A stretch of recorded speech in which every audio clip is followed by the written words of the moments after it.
اب رخ کرتے ہیں دادو کا، جہاں پر دادو انڈس ہائی وے مین روڈ ایک مرتبہ پھر جرائم پیشہ افراد کے حوالے۔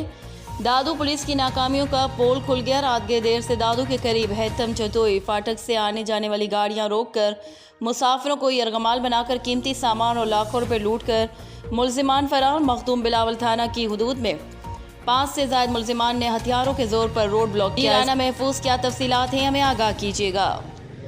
جی بالکل، تفصیلات کے مطابق نواب شاہ ضلع یونین کونسل قاضی احمد کے سابق ناظم بہار خان مری، ضلع کونسل نواب شاہ کے سابق ممبر رئیس شبیر احمد چانڈیو، پی پی رہنما عبدالحمید زرداری، ڈاکٹر غلام مرتضیٰ مغل کو ملزموں نے ہتھیاروں کے زور پر اغوا کر لیا۔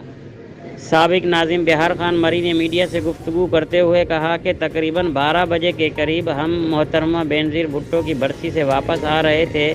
ہیتم جتوئی فاٹک پر کلاشنکوفوں کے ساتھ 5 ملزموں نے ہتھیاروں کے زور پر ہمیں گاڑی سے نیچے اتارا، روڈ سے کافی دور لے جا کر ہم سے 3 موبائل فون اور 6 لاکھ روپے کیش لوٹ کر آسانی سے فرار ہو گئے۔ مسلسل 2 گھنٹے ہمیں یرغمال بنائے رکھا اور لاکھوں روپے لوٹ لیے۔ ملزموں نے ہمارے علاوہ آنے جانے والی ہر مسافر گاڑیوں اور بسوں کو بھی لوٹا۔ واردات کے بعد پولیس کو اطلاع دی، مگر 2 گھنٹے گزرنے کے بعد بھی پولیس جائے وقوع پر نہیں پہنچی تھی۔ جی